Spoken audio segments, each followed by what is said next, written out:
Bonjour et bienvenue à ma chaîne Canada et moi.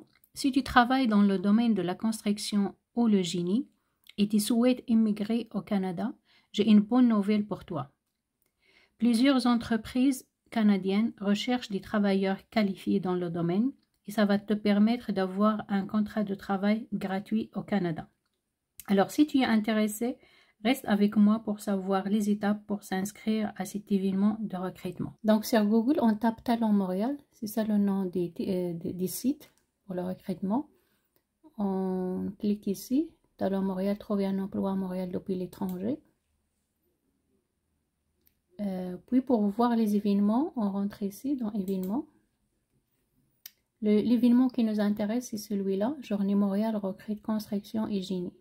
Donc c'est un événement virtuel, on clique. Là, on va voir quelques dates. Le 28 février, c'était la dernière date pour que les entreprises qui recrutent font l'inscription sur ce site-là. Les entrevues sont prévues du 28 avril au 2 mai. Et ça sera virtuel, soit par Zoom ou par Teams. Ici, ils ont écrit qu'on peut postuler en ligne avant le 30 avril, mais il vaut mieux le faire avant le 28 avril, vu que les entrevues vont commencer dès le 28 avril. Donc, pour avoir plus de chances, essayez de postuler avant le 28. Pour voir c'est quoi les domaines, on vient ici. C'est des électriciens, estimateurs, ingénieurs civils, surveillants de chantier, technologues et techniciens en génie civil et d'autres choses. Si vous avez d'autres, c'est-à-dire d'autres expériences ou d'autres métiers qui sont en relation avec la construction et que vous êtes francophone, parce que le recrutement sera fait à Montréal et les environs, donc à la province du Québec. Donc, il faut que vous ayez quand même un niveau en français. Donc, si vous avez d'autres métiers qui sont en relation avec la construction, mais qui ne sont pas cités dans les offres d'emploi qu'on va voir tout à l'heure, vous pouvez écrire à cette madame en envoyant votre CV à ce courriel-là. Ok, un CV canadien professionnel, et aussi vous pouvez envoyer également, ça sera une bonne chose d'envoyer aussi une lettre de motivation. Donc vous pouvez faire ça en envoyant à ce courriel. Donc là on va aller on va faire l'inscription d'abord. Donc pour l'inscription, on rentre ici, inscription, puis il faut mettre le prénom, le nom, l'adresse courriel, confirmer notre adresse courriel, choisir un mot de passe, le reconfirmer ici. Et puis le mot de passe est au minimum 8 caractères. Il faut mélanger les minuscules, majuscules, les chiffres et un caractère. On clique ici, puis on fait confirmer. Donc je vais inscrire quelqu'un et je vous reviens. Une fois vous finissez votre...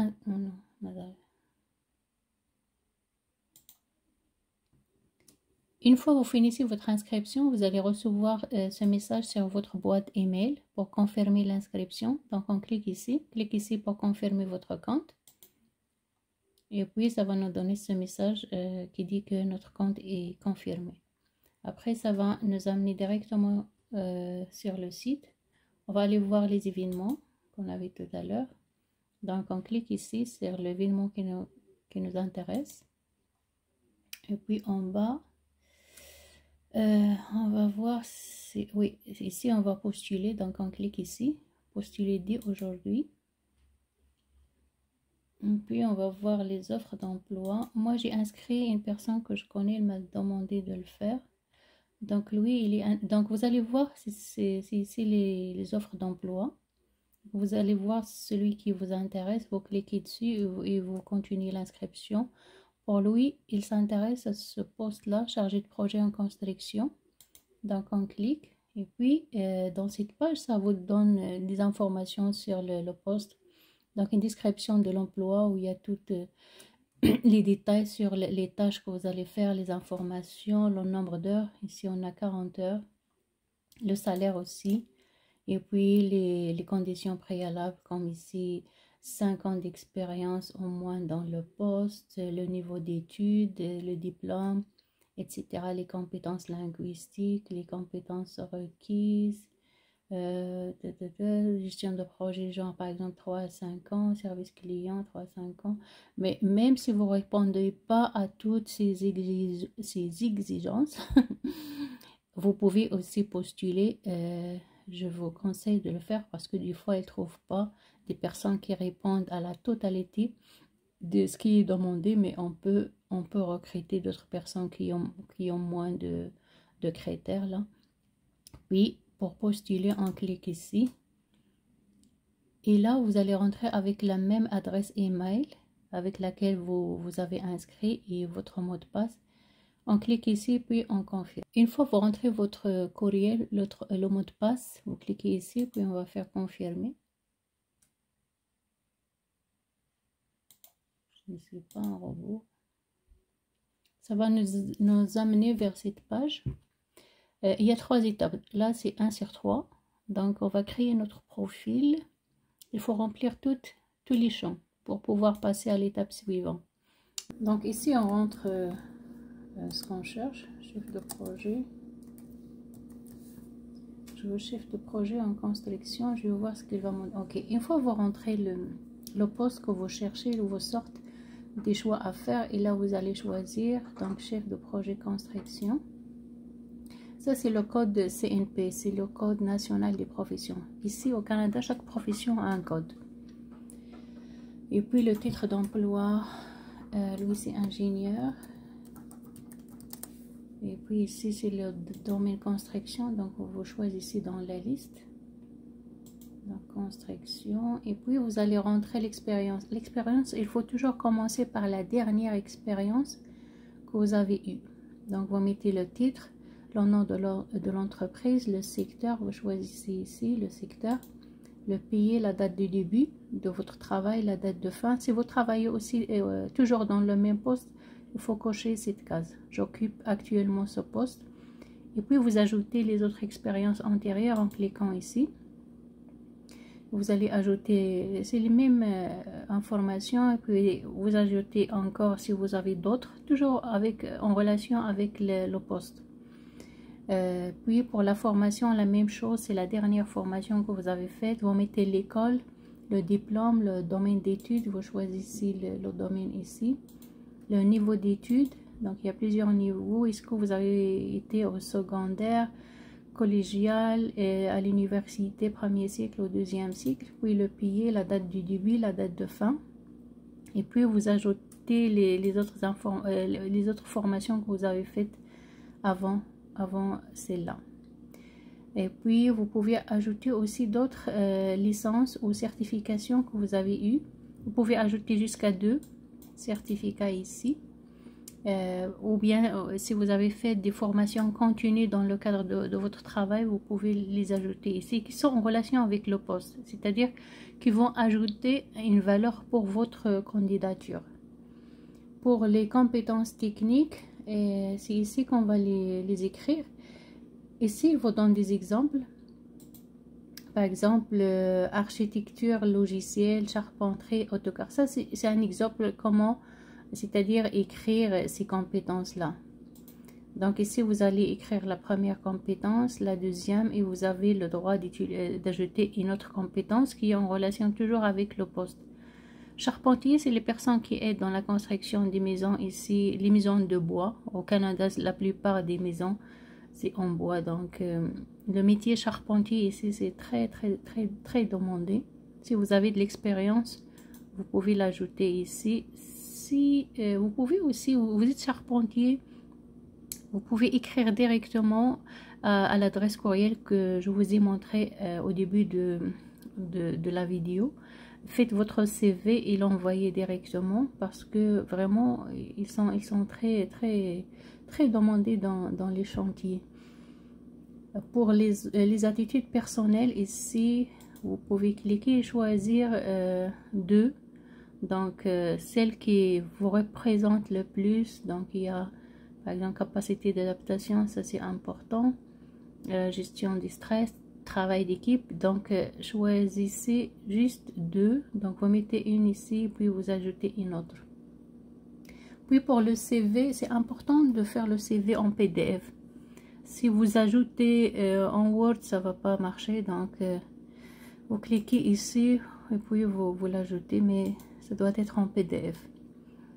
Dites-nous en plus sur vous et vos démarches. Ça parle de votre situation. C'est quoi votre citoyenneté? Vous choisissez le pays ici. Si vous avez 2 citoyennetés, vous pouvez ajouter la deuxième ici. J'habite actuellement à, vous choisissez c'est dans quel pays vous habitez, le nom de votre région, le nom de la ville ici, puis en bas, ils vous disent sélectionnez l'option qui correspond le mieux au statut de vos démarches. C'est-à-dire, est-ce que vous êtes encore à l'étranger, vous cherchez une façon de venir ici, ou bien vous avez déjà un permis de travail au Québec ou bien au Canada, ou bien vous avez déjà déposé une demande de résidence permanente. Donc, si vous venez de commencer vos démarches, donc vous choisissez l'une des deux là qui correspond à votre statut.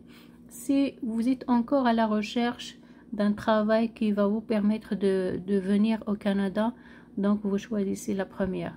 Donc vous êtes encore en recherche ou bien encore en train d'explorer c'est quoi les options qui s'offrent à vous pour venir au Canada. Donc vous choisissez la première. Donc une fois qu'on a rempli tout ça, vous allez faire enregistrer et passer à l'étape suivante. On a fini la première étape 1 sur 3, là on est à l'étape 2 sur 3.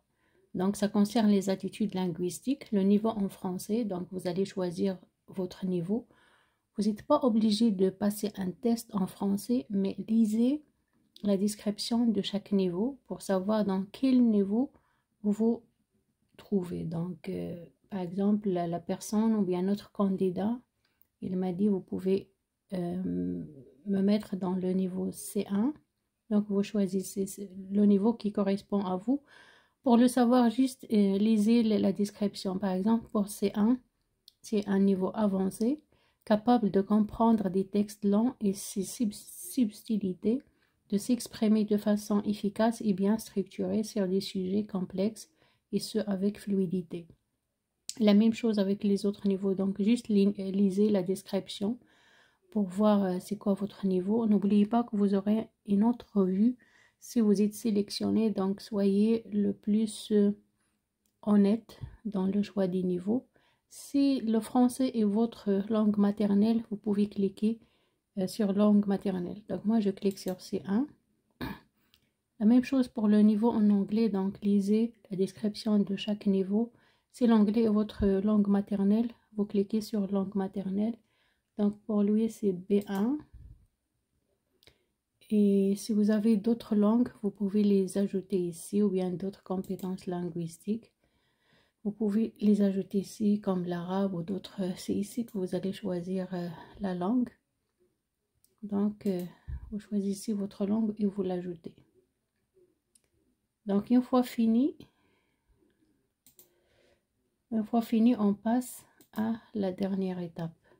Ici c'est le portfolio ou bien il y a aussi les LinkedIn si vous les avez. Donc ils ne sont pas obligatoires, ils sont facultatifs. Vous lisez ici, tous les champs de cette section sont facultatifs. Par contre, les deux étapes qu'on a faites au début, la première étape et la deuxième, toutes les sections étaient obligatoires. Si vous ne les remplissez pas, vous ne pouvez pas passer à l'étape suivante. Ici, donc, si vous avez un portfolio, par exemple, si vous savez le créer, c'est bon. Si par exemple des réalisations que vous avez faites, vous pouvez enregistrer et sur un lien, vous pouvez les mettre ici. Vous pouvez voir sur Internet, il y a des vidéos qui expliquent ça. Si vous avez un compte LinkedIn, vous pouvez l'ajouter ici. Et puis, on va mettre terminé. Après, vous aurez cette page. Donc, en haut, il y a vos informations. Et puis, en bas, ici, vous descendez en bas de la page. Ici, il vous donne la possibilité de choisir vos disponibilités. On avait dit que les entrevues vont commencer le lundi 28 avril. C'est virtuel, bien sûr. Et donc, si vous êtes disponible toute la journée, vous cochez ici. Donc, ici, vous avez juste quelques disponibilités dans la journée. Donc, vous choisissez c'est quoi votre disponibilité, par exemple. Et vous confirmez. On va confirmer. Donc, êtes-vous sûr de vouloir postuler à cet emploi? Vous mettez OK si vous êtes sûr, sinon vous mettez, vous annulez et vous refaites, d'accord? Avant l'entrevue, il faut s'assurer que votre ordinateur marche bien, votre caméra aussi, l'internet, préparez votre CV, soyez relax, donc il vaut mieux prendre, je ne sais pas si vous voulez prendre un congé ce jour-là, ou c'est à vous de vous organiser, mais préparez-vous. Préparez-vous à l'avance, ne restez pas à la dernière minute. Like la vidéo si tu as appris quelque chose et dis-moi en commentaire dans quel domaine tu cherches un emploi et abonne-toi, il y aura d'autres vidéos qui parlent des mêmes événements de recrutement. Je vous souhaite bonne chance et bonne soirée.